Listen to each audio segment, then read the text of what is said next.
In Aurum City, the sun can turn glass into fire.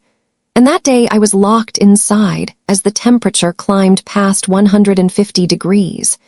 I still remember the blinding white glare cutting through the curved panels, sharp as a blade straight to my eyes. The glass creaked and groaned like it might shatter, the sound mixing with the faint, sickly scent of plastic beginning to melt. The air felt thick and sticky, every breath like dragging hot glue into my lungs. 10 minutes. Sweat was pouring down my back, gluing my shirt to my skin. At 20, my throat was so dry it hurt just to swallow. By 40, my heart was pounding so hard it drowned out my thoughts, my vision warping at the edges. I slammed my palms against the door until they burned, but outside just blinding light and silence. Every second stretched like an hour. And when the door finally hissed open, she didn't rush to me. She just stood there, calm as glass, and said, "Stop acting, you've only been in there a few minutes." But the system told the truth, 52 minutes, and that was only the beginning of what they tried to bury. My name is Selene Marquez, the daughter you don't put on the poster. In every glossy tourism ad for Aurum City's Glasshouses, you'll see my younger sister, Aria. Perfect hair catching the tropical light, smile polished enough to sell a dream. If I'm in the frame at all, I'm a blur in the corner, half cropped out like I wandered in by accident. When the city needed a face of the future, Aria's was on billboards, in promotional videos, on limited edition postcards tourists bought at the docks. And me, if something broke in the background, a stuck valve, a flickering light panel, somehow it was my fault. Clumsy, attention-seeking. Never to my face when cameras were around, of course. Because in Aurum City, image isn't just everything, it's the only thing. And I was the wrong image. That day at the central Glasshouse, Aria was in her element, twirling between rows of pineapple trees, her voice dripping sugar for the film crew. I was in the shadows, on my knees with a toolkit, fixing a faulty panel just far enough out of frame to be invisible. Then she turned to me, smile never slipping. "Hey, could you check the grow lights in the south wing? They've been flickering." I didn't hesitate. I walked down the sealed corridor, the door sliding shut behind me with a hiss. Then, silence, no hum from the cooling vents. Only the sun slamming through the glass, burning across my skin. I pressed the door panel. Locked. The heat pressed harder with every breath, the air turning syrup thick, sticking to my skin. I pounded on the glass until my palms stung, my voice cracking as I yelled. Through the glare, I caught a shadow outside, Aria. She was leaning against the control console, her head tilted just enough for me to see the corner of her smile. Her fingers tapped the panel in a slow rhythm, like she was counting down. 10 minutes. 15. The edges of my vision started to ripple. By 30, my legs felt like they didn't belong to me. I dropped to one knee, gulping at air that tasted like hot metal. Every instinct screamed move, but my body was shutting down. When the door finally hissed open, the first rush of cooler air hit me like a wave. I staggered out, my shirt plastered to my skin, sweat dripping into my eyes. And there she was, my mother, Lucinda, perfectly composed, not a hair out of place. She didn't reach for me. She didn't ask if I was okay. She just said, "Stop acting, you've only been in there a few minutes."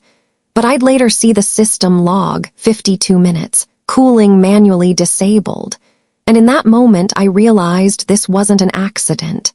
The rush of cooler air should have felt like relief. Instead, it unlocked something I'd buried so deep it didn't feel like my memory at first. I was 8 years old, playing hide-and-seek in one of the smaller glass houses near the harbor. The sun was high, so bright it made the leaves look like they were glowing from the inside. I crawled under a row of fruiting vines, giggling to myself, thinking I'd found the perfect hiding spot. That's when the heat started to shift, not just warm, but heavy.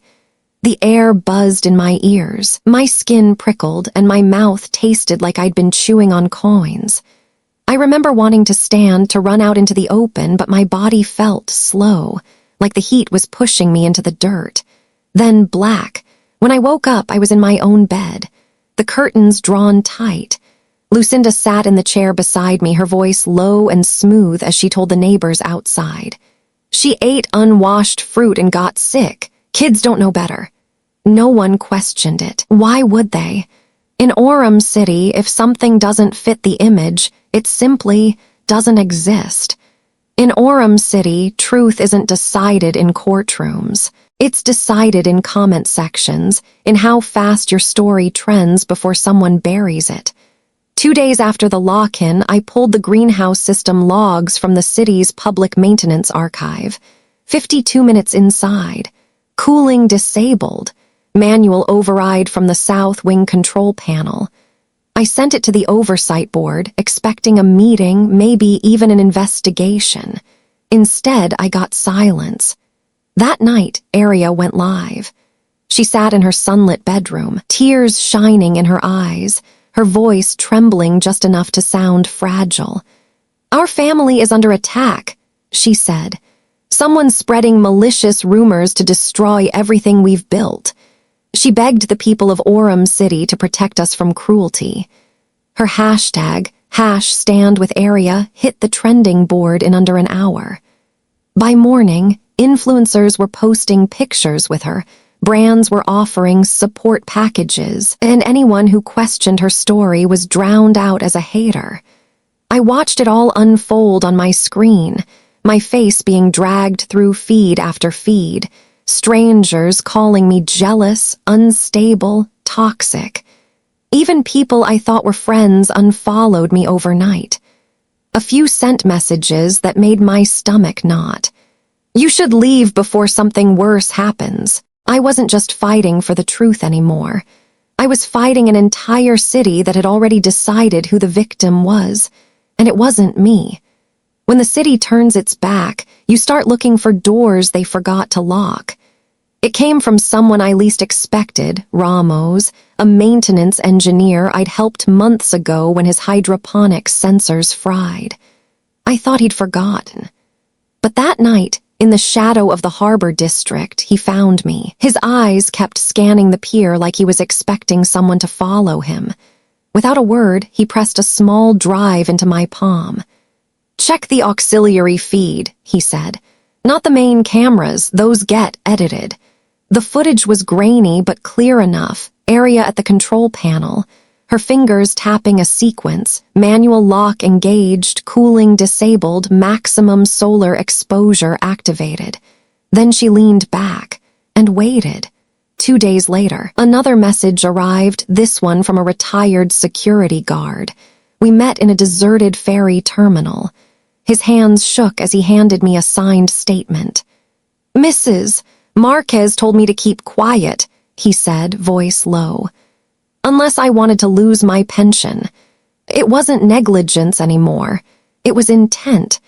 And now I had proof that could cut through every glossy video, every staged tear, every hashtag they threw at me. Trials in Aurum City weren't tucked away in dusty courtrooms. They were spectacles.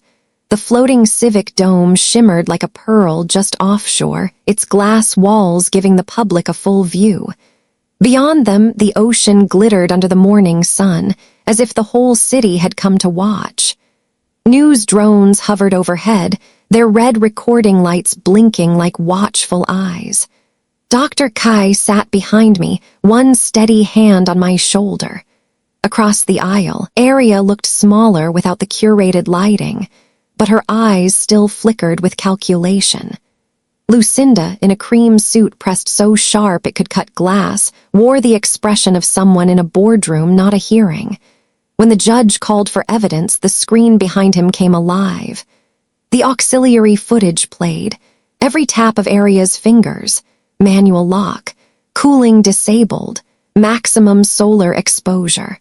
Her leaning back against the console while I pounded on the glass. The chamber went still, except for a ripple of gasps from the crowd.